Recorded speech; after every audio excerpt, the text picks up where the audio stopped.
La curva Beseo de Pareto 2080 es una herramienta muy importante para tomar decisiones que nos permite sobre todo hacer una diferenciación entre aquello que es más importante de aquello que es menos importante. Wilfredo Pareto fue un matemático y economista italiano que, estudiando la distribución de la riqueza, llegó a una conclusión que imagino que él intuiría sin hacer sus estudios de investigación, que es que había poca gente que concentraba mucha riqueza y mucha gente que concentraba poca riqueza.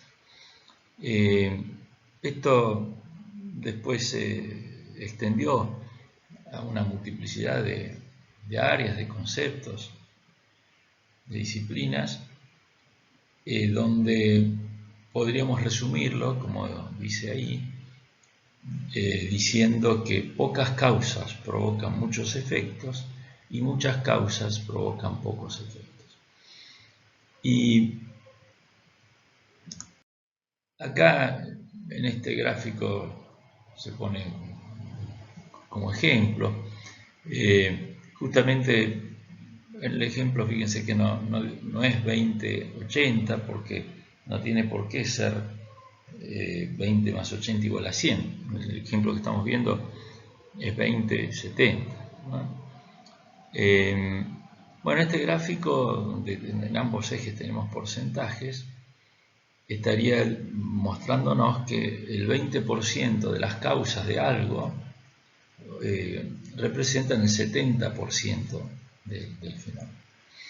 Vamos a poner varios ejemplos, me voy a detener un rato en poner varios ejemplos. En el mundo hay más de 7.000 millones de habitantes, estaremos pronto llegando seguramente a los 8.000 millones. Y hay aproximadamente 200 países. Solo dos países del mundo, China e India en ese orden, suman más de 2.500 millones de habitantes. Es decir que si, para hacer números redondos, supongamos que la población del mundo fueran 7.500 millones y estos dos países sumaran 2.500, quiere decir que solo dos países que representan solo un 1% del total de países del mundo estarían concentrando el 30% de la población. Bueno, este fenómeno que puse en este ejemplo es Pareto. Pocos países que concentran mucho. Y seguramente habrá una gran cantidad de países que concentran un número chico de población. En el gráfico que vemos podríamos decir, por ejemplo, a lo mejor en una empresa donde tenemos que el 20% de los clientes concentran el 70, el 75, el 80, el 85% de la facturación. Son los clientes A. Luego hay un segmento medio, entre 20 y 50 sería el 30%, que en el ejemplo concentrarían entre 70 y 90 el 20, que serían los B. Y luego un segmento más grande, que sería el C, que son un 50%, que en el ejemplo concentra solo el 10%. Entonces, esto que hablé de clientes podrían ser también los productos de la empresa. Seguramente habrá un 20% de productos que concentran un 70-80% de la facturación. Entonces, qué importante fijar distintas estrategias para los clientes A, para los B y para los C. Es decir, los clientes A son aquellos que si los llego a perder prácticamente, no digo que tengan que cerrar la empresa, pero más o menos, ¿cierto? Entonces habrá que poner mucha atención, poner foco en ellos. Quizás los B, tratar de ver de transformarlos en A y a los C en B. Y fijar distintas estrategias, son distintos targets, quizás haya que ir con distintas formas de comunicación, con distintos productos, con distintos servicios, ¿no? Bien, después ahí tenemos una recta que es la recta OP, que es la recta de equidistribución. Esto significa que en un hipotético caso, diría yo, inexistente, tuviera una distribución perfectamente homogénea, donde el 20% concentra el 20%, el 30% el 30%, el 70% el 70%, estaría la curva esa colorada estaría coincidiendo con la recta OP. En el otro extremo sería cuando muy poquitos, es decir, la curva muy paradita, entonces muy poco porcentaje en el eje X representa un porcentaje muy alto en el eje. Es decir, dicho en otras palabras, en la medida que la superficie comprendida entre la curva y la recta es más grande, hay una mayor concentración, hay una mayor heterogeneidad en la distribución. Y cuanto más chica sea su superficie, cuanto más se acerque la curva a la recta, menor será la heterogeneidad, o sea, la distribución es más homogénea. Bueno, acá algunos ejemplos, ¿no? Podemos agrupar productos, insumos, proveedores, clientes, vendedores, deudores, y distintas cosas que querramos analizar: costos, beneficios, márgenes, efectos, facturación, inversión, consumo, rotación. ¿Por qué este tema lo vemos acá en stocks? Seguramente si ustedes buscan Pareto lo pueden llegar a encontrar dentro de dos áreas, dentro de lo que es la gestión de inventarios o como una herramienta de calidad. ¿Por qué en la gestión de inventarios? Porque la gestión de inventarios en general manejamos una gran cantidad de ítems.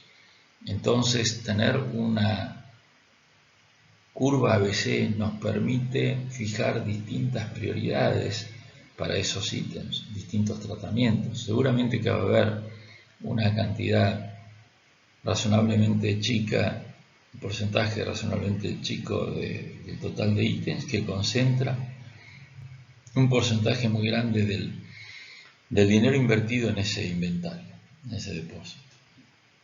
Seguramente debe haber un porcentaje chico de ítems que representa un porcentaje grande de los movimientos, de la rotación de los productos o de los insumos que están ahí almacenados. Esto hará entonces que a lo mejor aquellos que tienen más movimientos los pongamos en lugares de mejor, más facilidad de acceso, ¿verdad? Bueno, esta es la receta de cocina, digamos. Acá está por cualquier duda, pero vamos a verlo directamente con un ejemplo. En este ejemplo tenemos 12 ítems, tenemos su precio unitario y su demanda. Podría ser que quisiéramos hacer una curva ABC solo de la demanda. Acá lo vamos a hacer de la demanda valorizada, es decir, vamos a previamente obtener esa demanda valorizada. ¿De qué forma? Multiplicando la columna del precio por la columna de la demanda. Esto es así porque podría ocurrir que hubiera algún insumo que tiene una demanda muy alta, pero su precio es muy bajo, es despreciable quizás, entonces no tiene tanta incidencia. Y podría ser al revés, un insumo de que tenemos una demanda baja, pero su precio unitario es muy alto. Entonces lo más lógico es hallar esta demanda valorizada. Y vamos a pasar directamente al cuadro siguiente, donde acá rankeamos ahora esos ítems por demanda valorizada decreciente, o sea, de mayor a menor. En la columna de al lado porcentuamos, es decir, sumamos todo y sacamos qué porcentaje representa la demanda valorizada de cada ítem respecto al total. El ítem 5 representa más de un 45%, el 2 un 19% y así sigue. En la columna de al lado hacemos el acumulado del porcentaje de demanda. El acumulado lo obtenemos, el primer valor es el mismo de la columna anterior, el segundo se obtiene sumando el segundo al primero, y así siguiendo, acumulando hasta llegar al 100. Y la última columna es aquella que representa qué peso tiene cada ítem en el total de ítems, o sea, este es lineal. Es decir, si yo tuviera 10 ítems, cada uno representaría un 10%, 10, 20, 30. Si tuviera 20 ítems, cada uno representa un 5%, 5, 10, 15. Al tener 12, 100 dividido 12 me da 8,33. Entonces un ítem representa 8,33, 2 el doble, 3 el triple, y así sigue.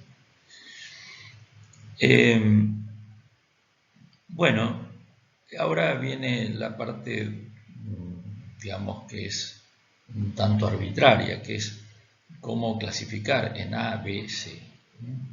Bueno, a tener en cuenta que siempre el segmento A debe ser el más chico en el eje X, ¿no? Deben ser esos pocos que representan mucho. El B, algo intermedio, más grande que el A, en este ejemplo va a ser igual que el A, pero nunca debería ser el B más chico que el A. Y el C siempre el más grande, ¿no? Entonces acá vamos a hacer un corte en el 25% y en el 50%. Y eso nos lleva a este gráfico donde están los números redondeados, donde tenemos que los ítems A son el 5, el 2 y el 1, que representan, son 3 sobre 2, o sea, es el 25% de los ítems, pero que concentran el 75% de la demanda valorizada. Luego tenemos otro 25% que representa un 20%, son los B, y un 50% que representa un 5%. Por supuesto que si estuviéramos en un caso donde solo tenemos 12 ítems, que maneja un depósito donde solo hay 12 ítems, cosa que sería muy rara, muy poco frecuente, quizás no es necesario hacer una curva ABC porque esa persona, esa curva ABC la tiene muy presente en la cabeza. Esto es útil cuando tenemos una gran cantidad de ítems, podrían ser cientos o hasta miles de ítems en un depósito. Y qué importante entonces saber cuáles son aquellos más importantes, aquellos de mediana importancia y aquellos poco importantes, para fijar, repito, distintas estrategias en un caso y otro.